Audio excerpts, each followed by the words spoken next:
Not so great news for Oklahoma on the recruiting trail for the upcoming weekend that we thought we would be getting. Additionally, you could favor some good news for Oklahoma in that they're getting the five-star offensive lineman Jordan Seaton to come back out to Oklahoma for an official visit. But we got to start off with the tough news today. So before we do that, guys, make sure you go ahead, hit that like, hit that subscribe button. Make sure you're jumping down the comments below, giving me your guys' thoughts, your insight to just Oklahoma recruiting as a whole. Because here's the deal: Brenton Venables, he is doing something in Oklahoma that we haven't seen in a while with just recruiting in-state talent, making that a priority, but also going out there and really evaluating kids, not just going out and chasing the five-star and the high four-star guys. Him and the staff, they're really trying to deep dive and find hidden gems that other people might be overlooking. Now, we got to start with the bad news today. And I'm just gonna pull it up for you guys, and I'm gonna let it speak for itself. Eddie Pierlo. So I recorded this video earlier with the understanding that Eddie Pierre was potentially still coming, playing some Call of Duty, winding down for the night, and I get a text saying, "Hey, Eddie Pierre is not coming to Oklahoma this weekend." And I said, "Oh my gosh!" Literal words, shocker. Right? Because this is what this recruitment has been. Oh, I'm coming. Oh, I'm not. Oh, I'm coming. Oh, I'm not. I'm committed. I'm not. I'm committed. I'm not. Right? That's kind of what this recruitment has been with Eddie Pierre. And so if you're an Oklahoma fan or you're a UCF fan and you've been following this, you kind of scratch your head and go, is it ever going to end? So Oklahoma doesn't look like they're going to get anything out of the consensus I'm not going to say consensus, but a four-star offensive lineman, one of the best offensive linemen actually in this class. I think Rivals has him at number 27 overall. But Eddie Pierre-Louis, 6'3", 335 pounds. Man, is UCF really going to win this? Now, I know Oregon's still mixed, and actually the person I was talking to, we talked about Oregon. And, it wouldn't shock me to see Oregon swoop in and make a last-minute push to win Eddie Pierre. They've done this before. You guys remember Josh Connerly? USC, then Oregon. This is how it is. This is what Oregon does. So wouldn't shock me to see Oregon swoop in here. But we got to talk about the five-star offensive lineman, Jordan Seaton. So Jordan Seaton has locked in an OV with the University of Oklahoma on November 24th. For those of you know, listen, Black Friday game. It's going to be exciting. Jordan Seaton's actually just coming off an official visit to Colorado where it seemed like he had a really good time. It seemed like Colorado continued to make an impression on the five-star offensive lineman. Interesting thing about Colorado, though, is he could go there and start right away. So you'd feel like their pitch is obviously a little bit better tailored to Jordan Seaton, as if he comes to Oklahoma, he might not be able to crack the depth chart for at least a year, right? And that's not saying he's not going to get playing time, but he's definitely probably not going to be a starter.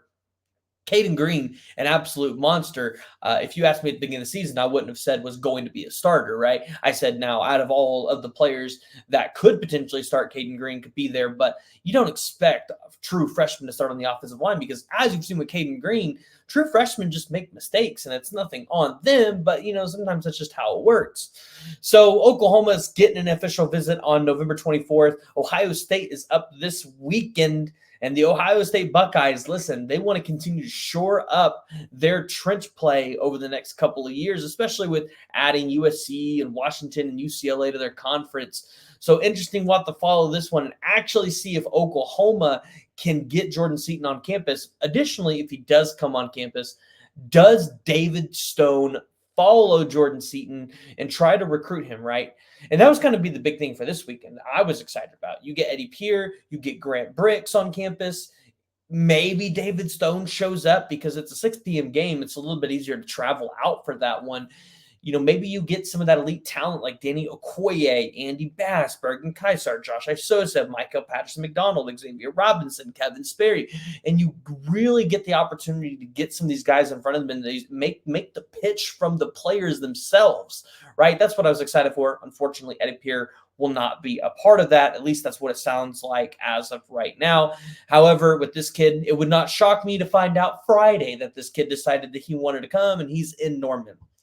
So additionally, I want to talk about a 2025 guy that's about to commit on November 10th, and Alex Shieldknight. And then we're going to transition into another 2025 player that I'm ready to submit a prediction for.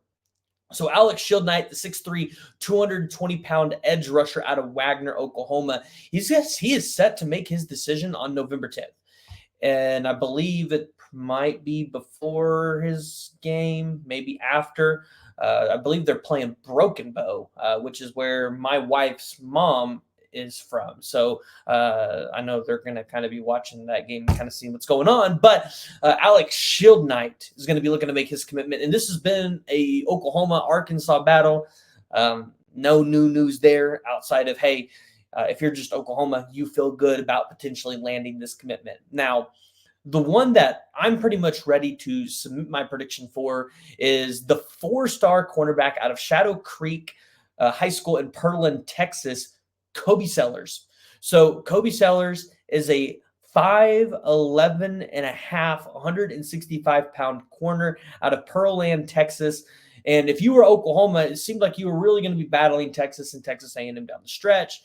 And guys, I've talked to Kobe Sellers many, many times, and I'm really just getting vibes at this point. And I'm really liking where Oklahoma sits in his recruitment, and along with a couple other guys, right? When we look at the 2025 class, especially some of the guys that we've had on the podcast for interviews, like Landon Rink, Michael Fasusi, guys like that, they really talk highly of Oklahoma. Now, Kobe Sellers, obviously, he's been to Oklahoma a few times, and he was there for the Red River rivalry, of course, for Texas. But, even if those recruits are there for Texas, they get to see Oklahoma. And maybe Oklahoma doesn't get to talk to the recruits. They're able to do the talking through the field. So I'm about ready to submit my prediction for Kobe Sellers. And if you guys want to follow those and see where you guys can actually see those, go follow my Instagram. I will link that down in the description below so you guys are able to see it there.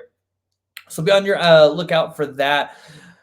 But guys, the big news is Eddie Pierlo will potentially not be making a visit this weekend to the University of Oklahoma. Wouldn't be shocked to see him in Eugene, Oregon for that USC game. But again, Oregon's going to have to overcome the same hurdle that Oklahoma has. Distance from home. Sounds like mom really wants him at home. UCF's there. Keep an eye out for Miami or even the Florida Gators to make a late push if it looks like Oklahoma and Oregon are out of the race due to distance, because this is a guy that both of those programs would certainly want to help continue to build up their programs in the trenches. But guys, if you haven't already, make sure you do me one thing. Go ahead and hit that like, hit that subscribe button, jump down in the comments below, and let me know what y'all's thoughts are.